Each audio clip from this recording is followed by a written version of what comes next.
In what would have to be the biggest single story for any parent today is the story about Welcome to Sex, this book. And the one politician that is putting it all on the line to get it out there, to put your children first before the government wants to take them over, is Senator Ralph Babet, and he joins me now. Senator Ralph, welcome back to Compass. Thank you, Jason. And also for anyone out there wondering, I actually have the book. I have read it. Everything I say here, I've seen with my own eyes. Well, thanks, Ralph, for making that, because that's an interesting point, because now no one can criticise you for not reading it, which is ironic because people criticising The Sound of Freedom haven't seen the movie there at all. So, look, it was a terrific interview that you gave last night on Corey Bernardi's show on Sky News, and you covered it off in a whole lot of detail. The fallout today, well, at least The Australian has published the story. That's good news. But we're now hearing that the authors of the book are claiming victim status. Can you tell us a bit more?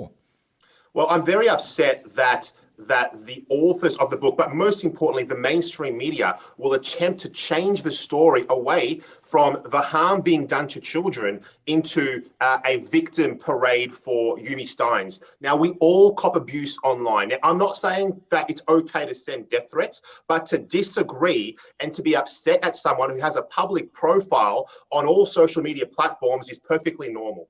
Yumi Stynes, you're copying a lot of people's views on your Twitter, on your Instagram, and in any other social medias that you have. That doesn't make you a victim. The real victims, in my opinion, are the kids that are exposed to the garbage that is in this book. Now, I'm going to be very clear. Nobody should be sending death threats or anything like that to Yumi Stynes, but they absolutely must be making their voice heard and their views listened to on her social media platforms.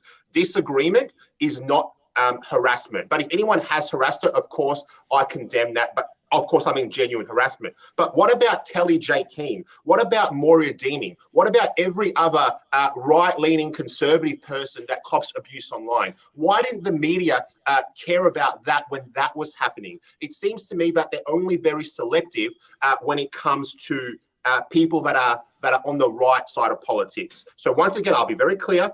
If anyone has threatened with death threats and things like that, that's wrong. Don't do that. But yes, make your voice heard if you're displeased. Ralph, I'm pleased that you're taking the baton with this story, and it's a personal one for me, and obviously a personal one for any parent of children who are in that pre-teen year. My youngest just turned 8 today. She still believes in the Easter Bunny and Santa Claus, and she's asking questions about, just starting to ask about how babies are made, etc. But this is nothing about what this book is about, is it? No. This book, parents, this is not a book about biology of how girls get periods and things like that. Absolutely not. It's what I would say, in my opinion, it's a Kama Sutra for kids. It describes very plainly all different types of sex acts: hand jobs, blow jobs, scissoring, transgenderism, rimming, which is how two people, possibly children, may want to lick each other's anuses. This book is absolute filth. It is nothing like what you read when you were a child, in my personal opinion. But check out my video. It's on YouTube.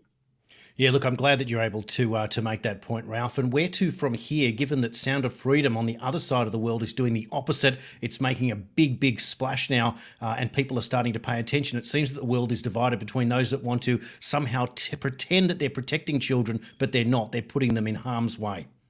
The world is divided, and parents, you've got to stand up. You've got to make your voice heard. Enough of this. Follow people like me on all my social media platforms. Senator Babet, on all of them. You'll find me. Get behind me. I will fight for this cause. I will not allow children to be sexualized at such a young age anymore. Leave the kids alone. Yeah, well said, Senator Ralph Babet. Thanks for your time today on Compass. Thank you, sir.